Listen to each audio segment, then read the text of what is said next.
A'udzu billahi minasyaitonir rajim. Bismillahirrahmanirrahim. Assalamualaikum warahmatullahi wabarakatuh. Innal hamdalillah nahmaduhu wa nasta'inuhu wa nastaghfiruhu wa nastahdihi wa nu'minu bihi wa natawakkalu alaihi wa na'udzu billahi min syururi anfusina wa min sayyiati a'malina. May yahdihillahu fahuwal muhtadi wa may yudlil falan tajida lahu waliyyan mursyida. Asyhadu an la ilaha illallah wahdahu la syarikalah wa asyhadu anna Muhammadan abduhu wa rasuluhu la nabiyya ba'dah. Allahumma salli wa sallim wa barik ala sayyidina maulana Muhammadin wa ala alihi wa ashabihi ajma'in, amma ba'd. Jamaah yang dimuliakan Allah, mari kita awali taklim perdana kita di tahun baru 2022, tepatnya 2 Januari 2022, diawali dengan suratul Fatihah. Selalu kita diberikan taufik hidayah, ridho rahmat Allah, sehat wal afiat dalam ketaatan, dalam ibadah, dalam iman Islam sampai akhir hayat kita diwafatkan husnul khatimah. Allah mudahkan rezeki yang halal barokah, rumah tangga sakinah mawaddah rahmah, anak keturunan soleh solehah, diberikan pencerahan batin, ketenangan jiwa. Selalu juga Allah ijabah doa-doa hajat kita yang maslahat untuk dohir batin dunia akhirat kita. Ala hadhihi niyah wa qulatin sholihah. Al-Fatihah. A'udzu billahi minasyaitonir rajim. Bismillahirrahmanirrahim. Alhamdulillahi rabbil alamin arrahmanir rahim maliki yaumiddin. Iyyaka na'budu wa iyyaka nasta'in. Shiratal ladzina an'amta 'alaihim ghairil maghdubi 'alaihim waladdallin. Amin. Jamaah yang dimuliakan Allah, kajian kita pada maghrib ini tafsir surat Al-A'la ayat 14 dan 15. Surat Al-A'la ini surat yang sering dibaca Nabi, surat yang sering dibaca Nabi pada hari Jumat dan hari-hari Idul Fitri, Idul Adha. Kandungannya sangat-sangat dalam ya. Kajian kita hanya 2 ayat. Di ayat 14-15 Allah Subhanahu wa taala berfirman, qad aflaha man tazakka wa dzakara isma rabbih fasalla. Qad, sungguh, aflaha, beruntunglah, man, orang yang tazakka, ia mensucikan diri, wa dzakara, dan ia mengingat, menyebut, isma rabbih, nama Tuhannya, wa dzakara isma rabbih, ia mengingat, menyebut nama Tuhannya, fasalla, lalu dia salat. Qad dalam bahasa Arab atau ilmu nahwu disebut harfu tauqid, huruf untuk menguatkan pembicaraan, meneguhkan ucapan. Maka qad berarti sungguh, qad benar-benar, qad pasti. Jadi sungguh, pasti, benar-benar nih. Aflaha fi'il madi, Pak. Aflaha fi'il madi, mudhari'nya yuflihu, amarnya aflih, isim fa'ilnya muflih, jamaknya muflihun, yang artinya telah beruntung. Padahal aflaha ini fi'il madi, telah beruntung tentang sesuatu yang belum terjadi, Pak. Nah, ini juga penguatan, Pak. Allah berbicara tentang orang yang belum mengalami keberuntungan, tapi dipakai dengan aflaha, telah beruntung. Ini menunjukkan garansi, jaminan dia akan pasti benar-benar beruntung ya. Nah, nanti isim masdarnya disebut falah, hayalal sholah, hayalal falah ya. Orangnya disebut muflih, muflihun. Aflaha maknanya ada beberapa. Yang pertama adalah beruntung. Beruntung itu berarti mendapatkan sesuatu keuntungan yang tidak diharapkan. Misalnya bapak-bapak belanja di mall, belanjanya 300.000, dapat kupon undian, tahu-tahu New Avanza. Beuh, mantap ya. Ada jamaah An-Nur yang pernah beruntung gitu, Pak? Ya belum ya. Saya sering, Pak, piring ya. Terakhir saya beli jambu, Pak, hadiahnya piring dibungkus dengan jambunya. Tahu-tahu jambunya nggak ada yang bisa kemakan ya. Dapat piring doang berarti. Ya. Kacau ini ya. Nah, itu aflaha, beruntung. Yang kedua, aflaha artinya bahagia, Pak. Aflaha ay sa'ida, sungguh pasti benar-benar bahagia. Ini garansi dari Allah ini, Pak, bahagia, happy ya. Kalau yang pertama hoki, yang kedua happy. Nah, Allah yang menyebut orang itu mendapatkan kebahagiaan, Pak. Yang menjadi boleh dikatakan tujuan, harapan, ekspektasi semua orang hidup ujung-ujungnya pingin bahagia ya. Apa yang kita lakukan ujung-ujungnya mencari kebahagiaan ya, happy ya. Yang ketiga, aflaha maknanya menang, Pak. Menang. Aflaha menang dalam suatu lomba, itu aflaha. Atau yang spesifiknya faza, karena aflaha ini kata yang mencakup hal-hal yang baik ya. Jadi aflaha menang, menjadi juara, itu aflaha, Pak. Saya yakin di sini ada bapak-bapak yang pernah menang lomba ya, juara lomba, nggak tahu makan kerupuk atau juara balap karung, yang penting juara ya. Kalau 17-an itu ya. Hadiahnya paling banter apa, Pak Irop? Wah. Nah, ini aflah itu menang, Pak. Menang dalam suatu perlombaan ya. Kan memang hakikatnya ujian kita ini seperti lomba, Pak. Lomba lulus ujian, nanti hadiahnya terbesar, Pak. Hadiah terbesarnya surga, jannah, dan ridhonya Allah. Wah, itu dia, Pak. Hadiah terbesarnya, Pak. Lombanya seumur hidup. Yang umurnya 20 tahun, 30 tahun ya berarti 30 tahun dia lewati lomba ya. Ada yang umurnya 60, 70, 80, 100 tahun ya, sekian lama itulah lombanya. Tapi hadiahnya abadan, abada, selama-lamanya hidup, selama-lamanya muda, selama-lamanya sehat, selama-lamanya bahagia, selama-lamanya muda. Nah, itu Pak. Surganya Allah, jannahnya Allah ya, ridhonya Allah ya. Nah, ini aflaha yang ketiga maknanya menang. Menang dalam suatu lomba. Lomba melewati ujian kehidupan. Dan yang keempat, aflaha artinya sukses ya. Sukses atau berhasil meraih keinginan-keinginan kita ya. Sederhananya sukses itu kan meraih keinginan. Keinginan orang beda-beda, makanya sukses definisi orang beda-beda. Ada yang suksesnya kalau berhasil nikah, ada yang kalau sampai jabatan tertentu, ada yang suksesnya kalau punya anak, ada yang suksesnya kalau cucunya jadi bupati, macam-macam. Ada yang kebeli sawah, kebun, rumah, bisa haji umroh, sukses. Ada yang suksesnya, Pak, bisa nyandung duit, sukses ya. Nggak tahu, ada aja yang gitu, Pak. Udah sukses belum? Istri berapa? 1. Oh, belum, kata dia. Karena bagi dia sukses itu minimal istri 2. Kata Pak Haji Budi harusnya 3 istri ya, bukan iswan atau istu. Nah, itu katanya ya. Jadi definisi orang tentang sukses macam-macam. Tapi yang disepakati ketika orang mendapatkan surga, nah Allah katakan walakum fiha ma tashtahi anfusukum walakum fiha ma tad'un. Bagi kalian di dalam surga apapun yang kalian inginkan, dan bagi kalian di dalam surga apapun yang kalian minta, Pak.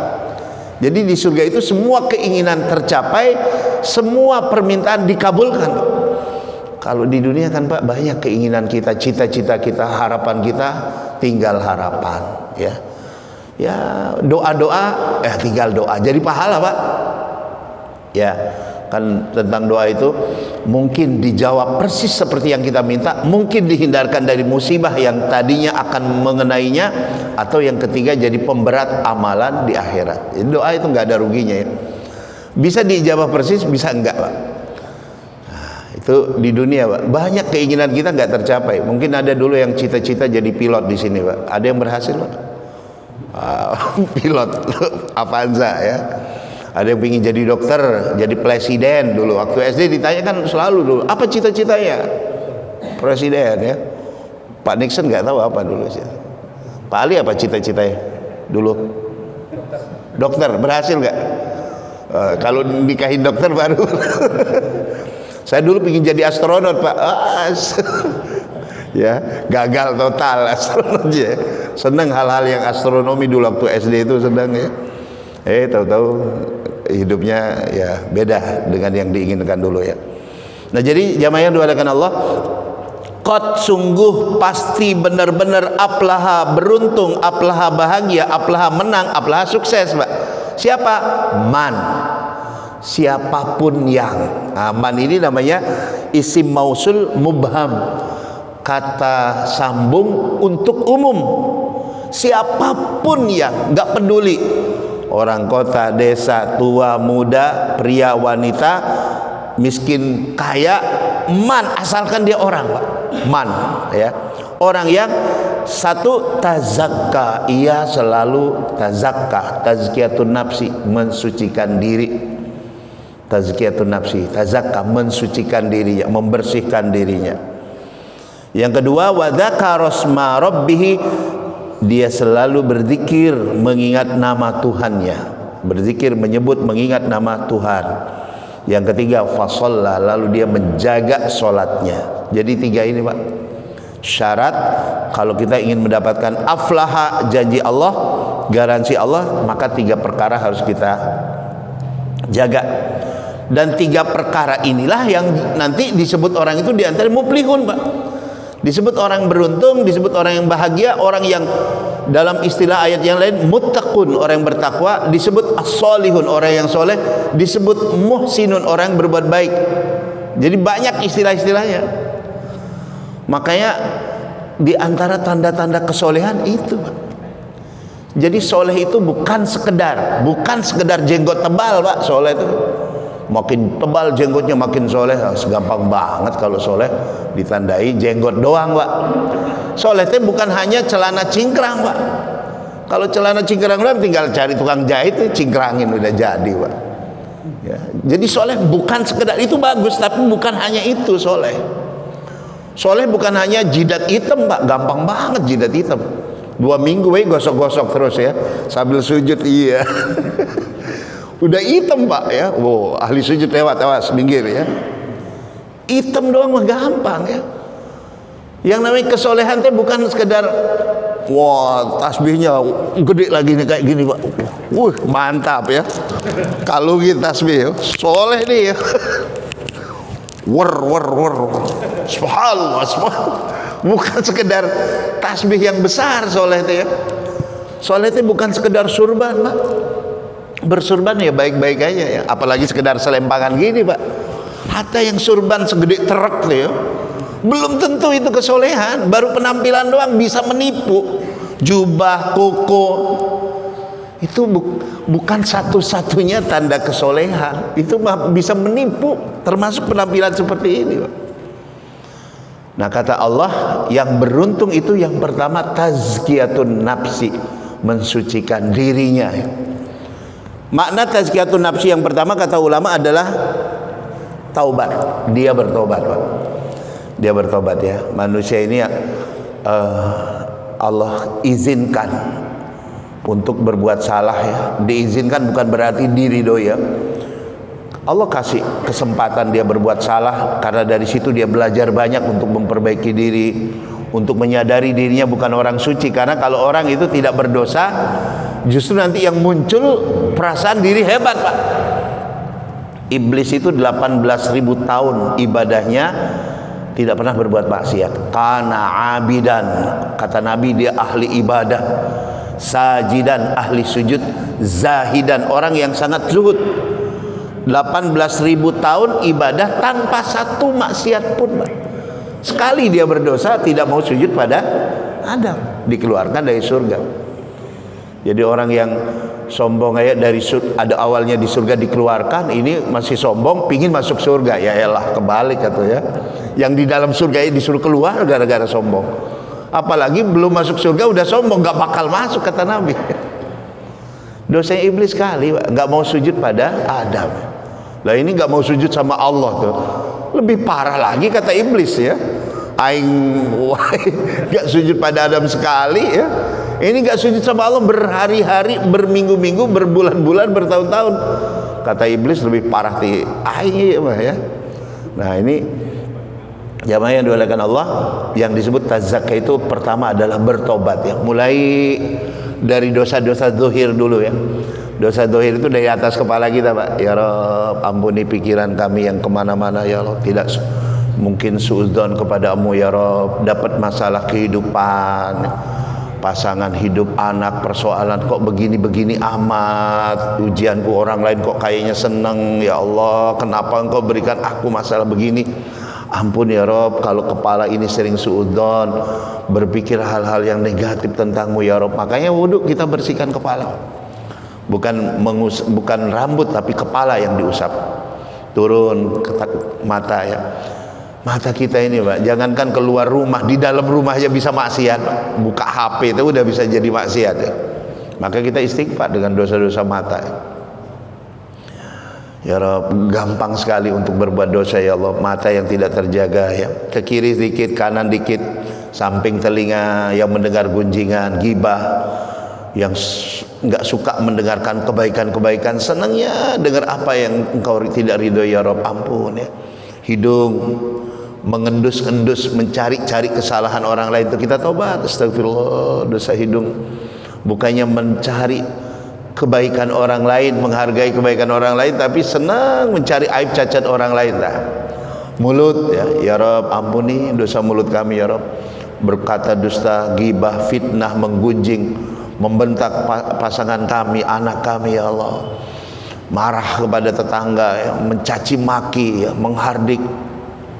Ya Rabb, ampuni mulut kepada orang tua kami, wabil khusus ibu yang dulu pernah mulut ini disusui 2 tahun, mulut ini pernah disuapi bertahun-tahun, mulut yang sering dikecup oleh ibu, mulut yang diajar berkata-kata dengan kesabaran, tapi dengan mulut ini ya Rabb, aku pernah membuat ibu menangis. Kata-kata yang keluar dari mulut ini ya Rabb, ampun.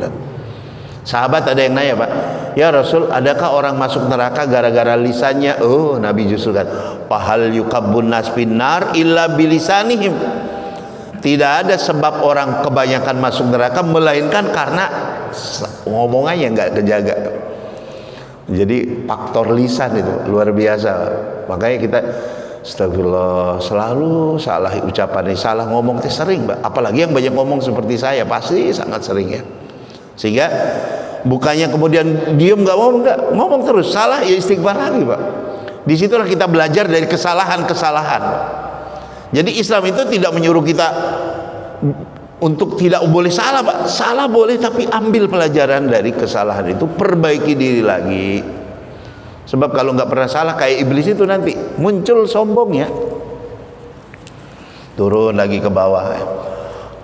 Dada ya Rabb, ampun dada yang menyimpan dendam, kesumat, kemarahan, kedengkian, kebencian, kesedihan, ketakutan ya Rabb, ampun ya. Sebab nggak boleh Pak, takut berlebih-lebihan, terus menerus sedih terus menerus dengan sesuatu yang sudah terjadi, khawatir, cemas terhadap masa depan. Nanti aku kalau pensiun gimana ya, anakku makan dari gimana, yang kuliah belum selesai kuliah atau gimana ya Rabb, aduh kasih makan dari mana nih ya. Orang yang banyak takut terhadap masa depan tanda kurang tawakal Pak, tanda kurang tawakal. Padahal hasbunallah wa ni'mal wakil, cukup bagiku Allah ya. Gajah yang nggak pernah nabung, nggak pernah sekolah, gemuk badannya Pak, makan aja Mas ya. Masa kalah sama gajah kita khawatir nggak makan gitu ya. Cicak yang makanannya nyamuk Pak, bisa terbang. Cicak itu sejak menetas dia udah yatim piatu Pak, ditinggal sama ibunya, bapaknya Pak. Nggak ada yang ngurus tuh cicak ya. Makanannya bisa terbang, dia mah nempel di dinding doang. Tapi sampai sekarang cicak masih hidup Pak. Buktinya Allah memberi makan makhluknya. Makanya namanya Allah itu kan Al-Muqit Pak. Al-Muqit, dia yang maha memberi makan makhluknya. Nah, dalam bahasa Arab kalau ada al, namanya isim kata benda, berarti pasti selalu Allah memberi makan. Selama kalau manusia itu wa ma min dabatin fil ardi 'alallahi rizquha, asal melatawai bergerak, Pak. Asal bergerak. Kalau diam doang ya enggak ya. Jadi Allah itu menyebut dirinya Al-Muqit, Allah maha memberi makan makhluknya.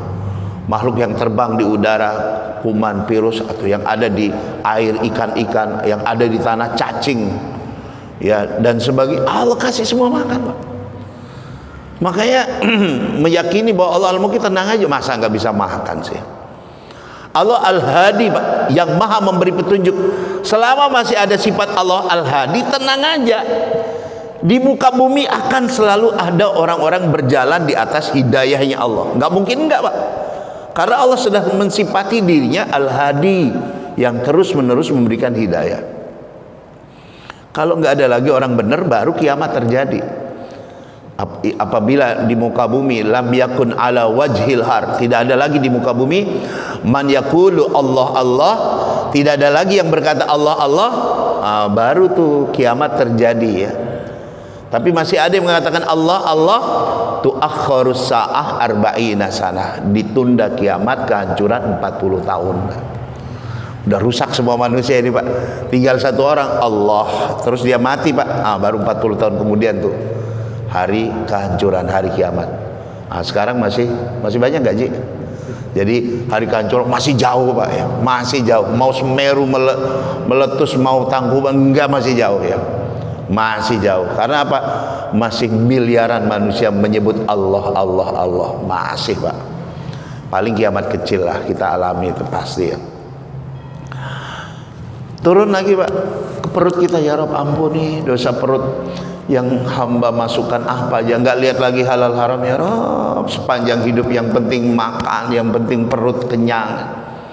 Kita istighfar Pak. Makanya istighfar orang yang memaknai benar-benar itu beda Pak dengan astagfirullah. Astagfirullah istighfar apa cek? Pokoknya istighfar wailah ya.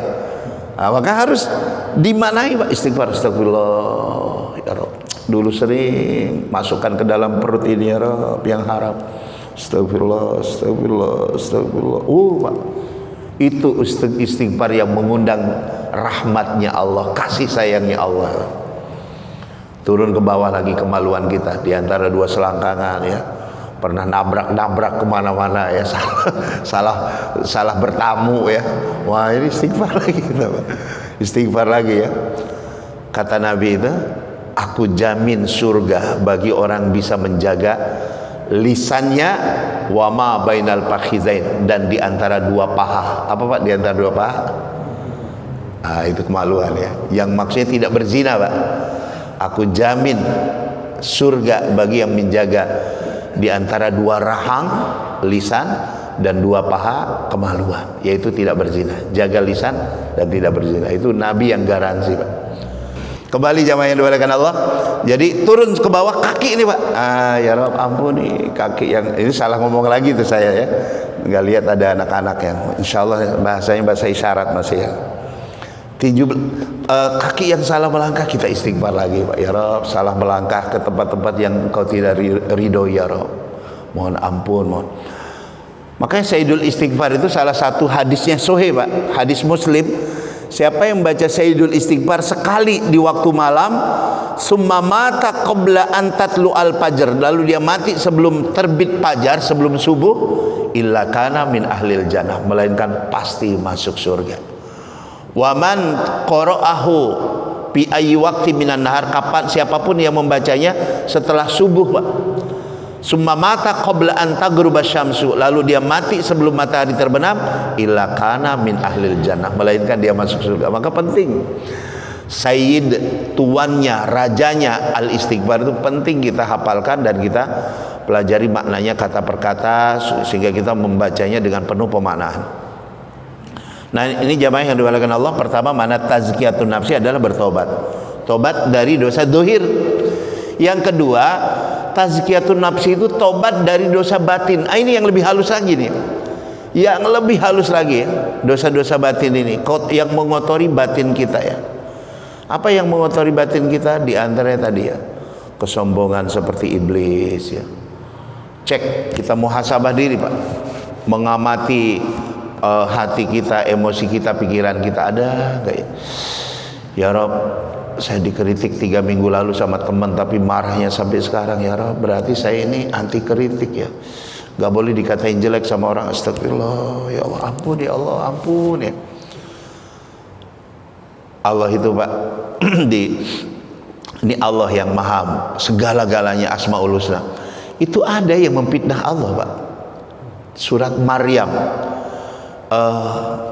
takadus samawati wal ard yatafattarna, hampir-hampir langit terbelah, hampir-hampir gunung itu pecah, bumi itu belah.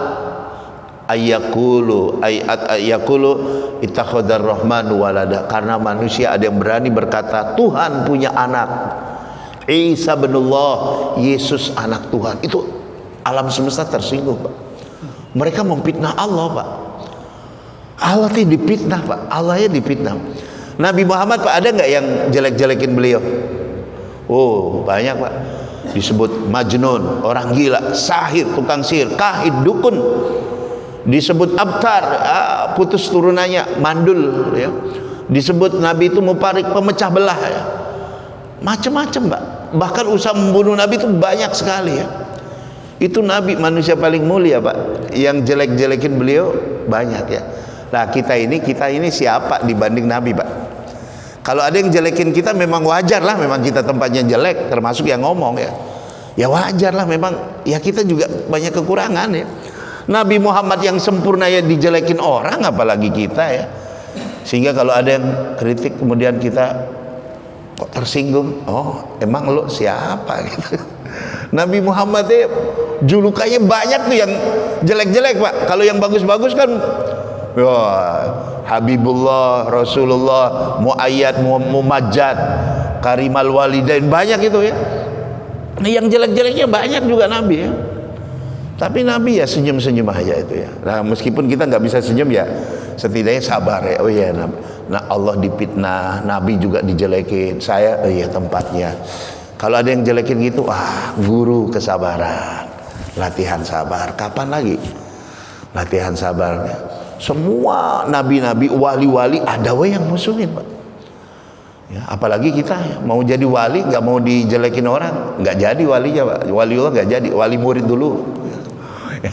Di antara wali-wali itu ada yang diuji oleh Allah dengan istrinya yang bawel, Pak. Rata-rata tuh wali itu ada yang bawel-bawel istrinya. Dengan istri yang bawel itulah dia mencapai kewalian, ya. Jadi kalau bapak-bapak ada yang istrinya bawel banget, wah itu tanda mau jadi wali, Pak, ya. Wali itu, wali beneran, Ji. Tapi kalau gagal balik marah ya nggak jadi, ya. Wali murid dulu, ya. Nah, jamaah yang dimuliakan Allah, nah tazkiyatun nafs ini kesombongan yang harus kita cek, ya. Kalau orang sombong karena harta, pangkat, jabatan itu sangat-sangat, ya boleh dikatakan kasar, ya. Yang halus yang harus kita periksa itu sombong karena kesolehan, karena ibadah, itu yang halus, Pak. Itu yang sangat-sangat halus, ya. Itulah penyakitnya iblis dulu, ya. Iblis itu bukan karena ahli maksiat, bukan, ya. Dia merasa tersinggung ketika disuruh sujud pada Adam. 18.000 tahun karir ibadahnya kepada Allah, dia merasa dihina oleh Allah karena disuruh sujud pada anak kemarin sore yang belum punya prestasi apa-apa, Pak. Makanya dia benar-benar marah, tersinggung, harga dirinya, egonya, Pak. Gak benar ini, ya. Wah, seperti itulah, ya. Makanya kalau kita nggak waspadai diri kita, Pak, soleh kita kemudian meremehkan orang, belum ibadah, jauh makomnya, ya. Masih ahli bid'ah, syirik, masih tahajudnya belum benar, ya. Menilai orang hal-hal buruk dan takjub dengan diri sendiri, habis sudah kita, Pak. La yadkhulul jannah, jangan mimpi masuk surga, kata Nabi, man kana fi qalbihi, orang yang ada di hatinya misqalu dzarratin minal kibr, sebiji sawi seberat atom debu ketakaburan. Lemes sahabat dengar ini, Pak.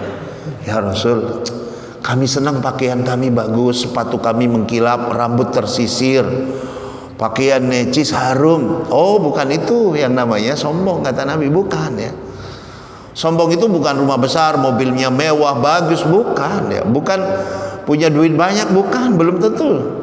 Tapi sombong adalah, kata Nabi, batarul haq wa ghamtun nas, melanggar kebenaran dengan terang-terangan. Sok saya berani, siapa yang berani lawan saya?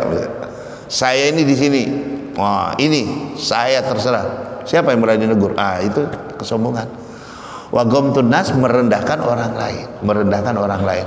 Alah orang miskin, alah orang maksiat, orang kafir. Enggak boleh, hatta orang kafir enggak boleh sekalian. Karena bisa jadi Allah ngasih hidayah dia, habis kita nih, ya.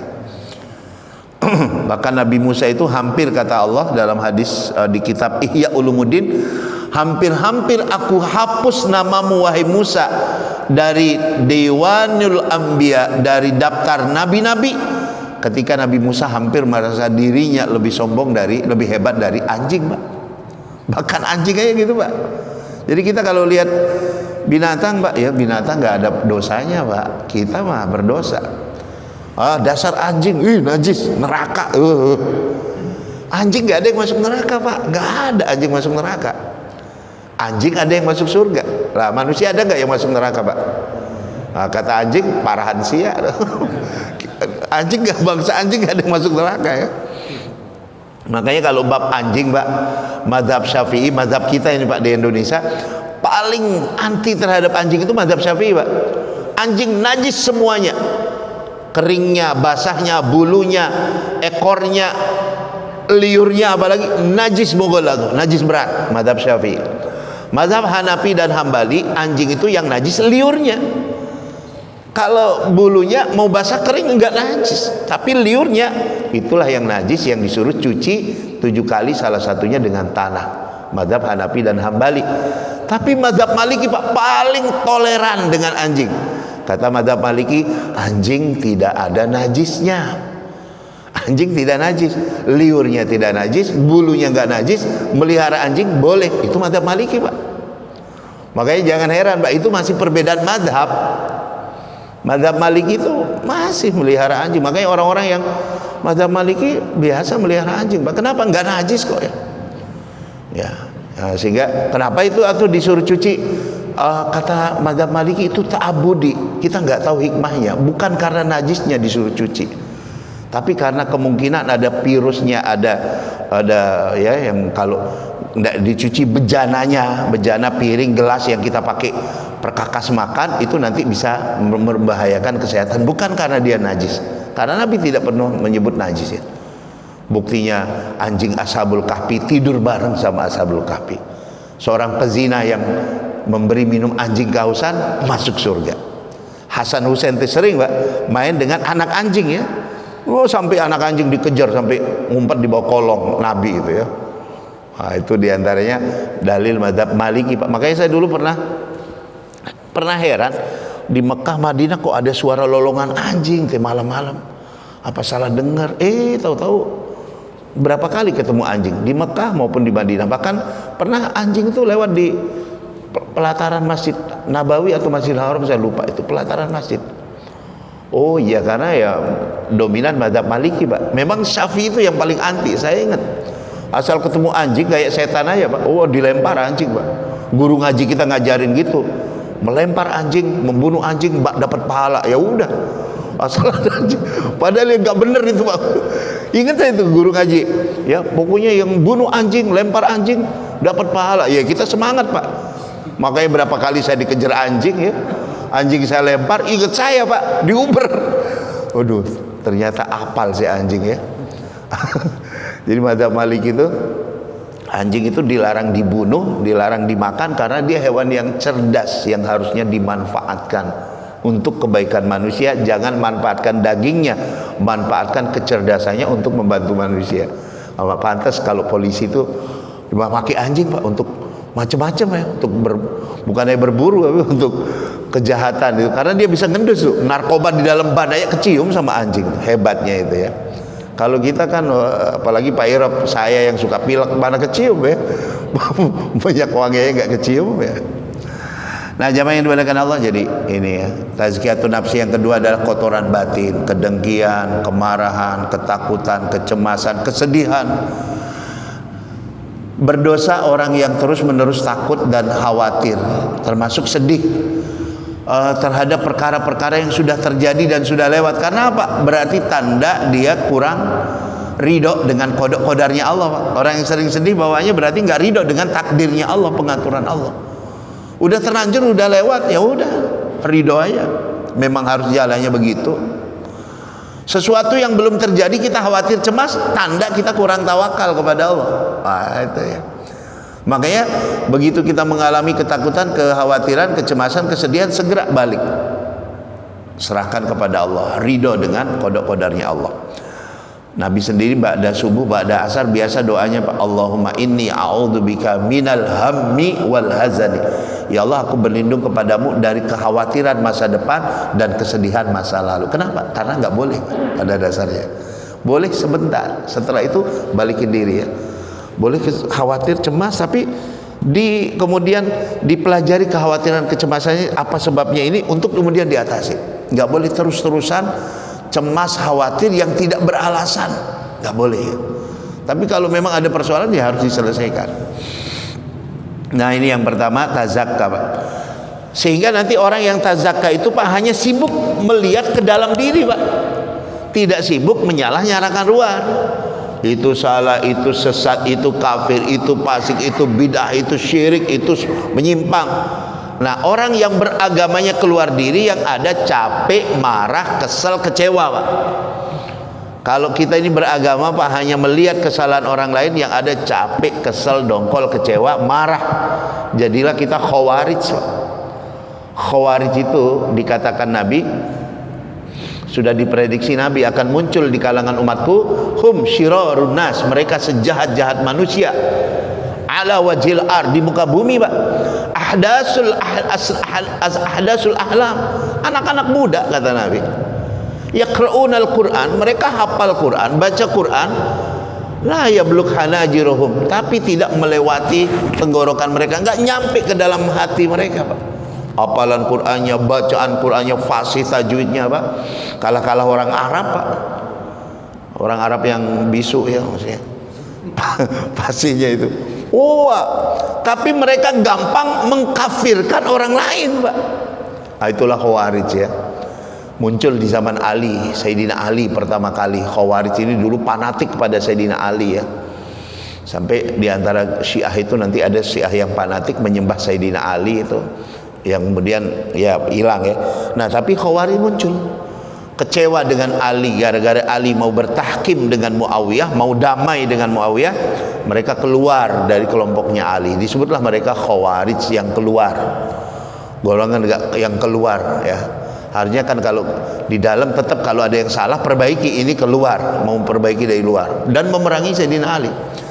Akhirnya Imam Ali sendiri dibunuh oleh Khawarij ini Pak. Yang bunuh Sayyidina Ali namanya Abdurrahman ibnu Muljam. Abdurrahman namanya keren Pak. Abdurrahman ya, ibnu Muljam. Kana hafizan lil Quran, hafal Quran. Mutahajjidan, ahli tahajud. Shaiman, ahli puasa Pak. Orang yang senantiasa menundukkan dirinya dari maksiat dan dosa. Dia lihat Ali kafir Pak, karena mau damai dengan Muawiyah. Ketika Imam Ali berangkat ke masjid diintai Pak, dia bersama teman-temannya kemudian mengeroyok Imam Ali, dia membunuh Imam Ali. Imam Ali dianggap kafir, padahal Imam Ali ponakan Nabi Pak, mantu Nabi. Yang pertama masuk Islam di dalam sejarah Islam itu Imam Ali Pak, karena tinggal bareng dengan Nabi.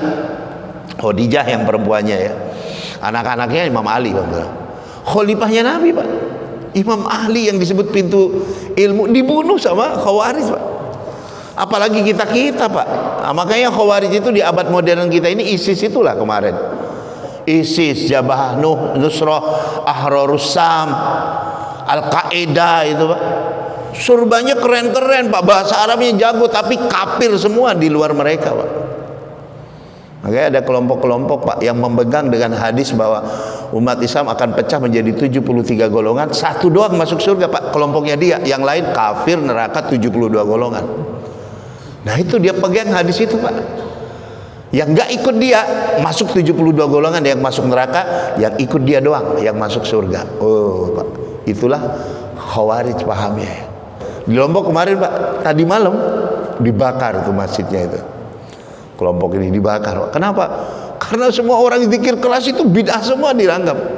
Yang mengadakan tahlilan-tahlilan bid'ah, neraka semua. Dibakar masjidnya Pak. Sama masyarakat udah gak bisa bersabar Pak. Tiap hari dengar ceramah yang jelek-jelekin, akhirnya gitu. Inilah Khawarij kalau di masa kita, yang kelompok-kelompok seperti ini yang tidak toleran ini, membesar-besarkan khilafiyah. Harusnya kayak Muhammadiyah dengan NU kan beda, tapi ya udah internal masing-masing aja. Kalau ini Pak, wah, tulisan-tulisannya diekspos di media, Maulid bid'ah, neraka itu Pak ya. Muludan masuk neraka, Pak. Silaturahmi iya, kita pengajian iya kan, muludan. Sedekah iya, dengar tausiah muludan. Kita ngaji loh, mendengarkan kisah Nabi. Nah, masa masuk neraka yang benar ya? Salaman setelah sholat, bidah, neraka ya. Kalau setelah sholat kita boleh nggak pipis, Pak? Setelah sholat kentut, boleh nggak, Pak?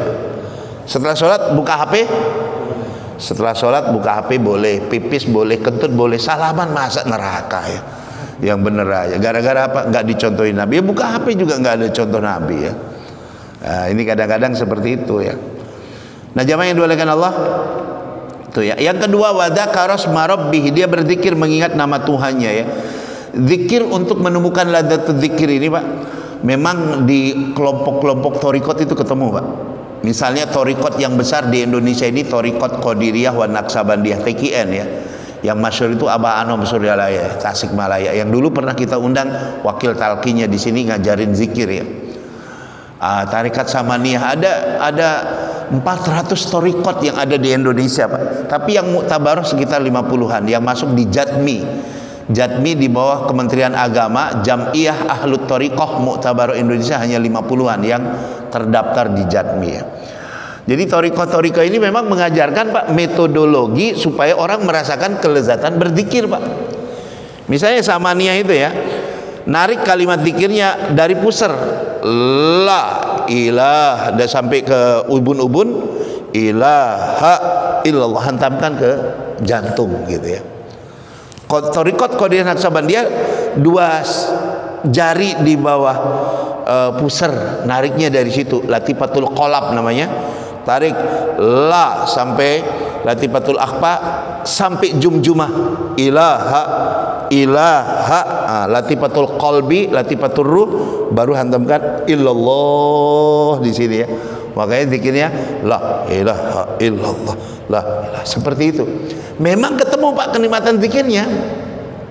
Dan gak apa-apa bapak-bapak kalau ada yang mau ngambil talqin zikir, baiat zikir dari thariqat yang ada. Yang penting setelah itu jangan fanatik, jangan merasa mursyidnya paling benar, gurunya paling benar, selain itu salah, jangan.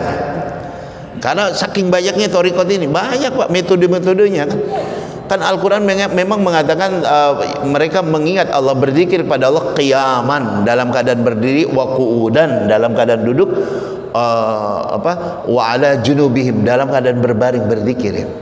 Makanya ada yang berdiri-diri, Pak, zikir itu ya, berdiri la ilaha illallah. Karena dulu Imam Ali ketika ditalkin, dibimbing zikir oleh Nabi, ya Rasulullah dullani, wahai Rasulullah tunjukkan aku thariqan, jalan, ilallah, menuju Allah, ashaluha, yang paling mudah, aqrabuha, yang paling dekat, arfa'uha, yang paling tinggi. Maka Nabi mengatakan tidak ada selain zikir kepada Allah. Wahai Ali, tutup jendela, tutup pintu, disuruh gelapkan suasana, akhmid ainaik, pejamkan kedua matamu wahai Ali ya. Ikuti apa yang aku ucapkan. Maka Nabi kemudian mentalkinkan zikir la ilaha illallah 3 kali itu dibacakan Nabi ya. Thariqat itu metodenya beda-beda seperti itu ya. Nah, itu dasarnya. Makanya hampir semua thariqat di dunia ini sanadnya itu melalui Sayyidina Ali, Pak, kecuali Naqsabandiyah. Syekh Bahaudin An-Naqsabandi, dia melewati Abu Bakar, meskipun Abu Bakar sendiri lewat Ali ya. Kan memang Ali ini disebut sebagai babul ilmi, pintunya ilmu, pintu gerbang ilmu ya. Jadi jangan heran, Pak, kalau ada orang yang menemukan kelazatan zikir itu sambil berdiri-diri, kayak ada yang kesurupan ya, kayak seperti itu tuh. Lagi ekstasi, Pak, lagi mabuk zikir itu gitu ya. Ada yang kayak memang seperti itu ya. Daripada mabuk beneran, wadah biarin mabuk zikir ya, biarin ya. Selama masih ingat sholat, ingat perintah, yang ingat kewajiban gitu ya. Nah, jamaah yang dimuliakan Allah, tapi yang lebih tinggi esensi zikir adalah zikir dengan memahami makna-makna zikir ya. Disebutkan dalam kitab Risalah Kusyairiyah diantaranya bahwa Sayyidina Abu Bakar kalau lagi tidak berbicara dengan orang, beliau sibuk berzikir dengan zikir tahlil, la ilaha illallah, la ilaha illallah, la ilaha illallah, la ilaha illallah. Umar bin Khattab apabila tidak sedang mengurus orang, maka beliau sibuk bertakbir, Allahu Akbar, Allahu Akbar, Allahu Akbar, Allahu Akbar. Utsman bin Affan dikatakan kalau beliau lagi dalam keadaan yang santai ya, tidak lagi baca Quran atau berurusan dengan orang, maka beliau bertahmid, alhamdulillah, alhamdulillah, alhamdulillah, alhamdulillah, alhamdulillah. Dan Sayyidina Ali dikatakan beliau kalau lagi tidak berbicara dengan orang, beliau membaca tasbih, subhanallah, subhanallah, subhanallah, subhanallah. Nah, ini zikirnya para sahabat-sahabat itu seperti itu, Pak. Punya zikir-zikir pilihan ya. Abu Bakar berzikir tahlil karena beliau ghalabahut tauhid, sedang dikuasai ketauhidan, melihat ketauhidan Allah, keagungan Allah. Umar bin Khattab bertakbir karena beliau melihat kebesaran, kehebatan Allah. Utsman kenapa bertahmid? Karena beliau merasakan nikmat-nikmat dari Allah, sehingga alhamdulillah, alhamdulillah, alhamdulillah. Ali sedang membersihkan dirinya dari segala suudzon, maka beliau subhanallah, subhanallah, subhanallah. Imam Ali itu kan sering mengalami hal-hal buruk, Pak. Ya seperti tadi, beliau sendiri terbunuh ya, kuburannya di Kufah, makamnya Imam Ali, bukan di Madinah ya. Hasan putra beliau diracun meninggalnya. Husain putra beliau dibunuh juga, dipenggal kepalanya. Itulah tragedi Karbala yang diratapi oleh orang Syiah setiap 10 Muharram. Oh, nangis orang Syiah itu, mukul-mukul dirinya itu. Gara apa? Sedih meratapi kematian Sayyidina Husain itu ya. Itu benarnya meninggal gitu, benar meninggalnya seperti itu ya. Tapi kita Ahlussunnah ya bersedih atas peristiwa itu, beliau meninggal dizalimi, tapi kita tidak meratapi seperti yang dilakukan orang Syiah. Wallahu a'lam bishawab. Itu dulu Pak. Barakallahu fikum, hadanallahu wa iyyakum ajmain. Assalamualaikum warahmatullahi wabarakatuh.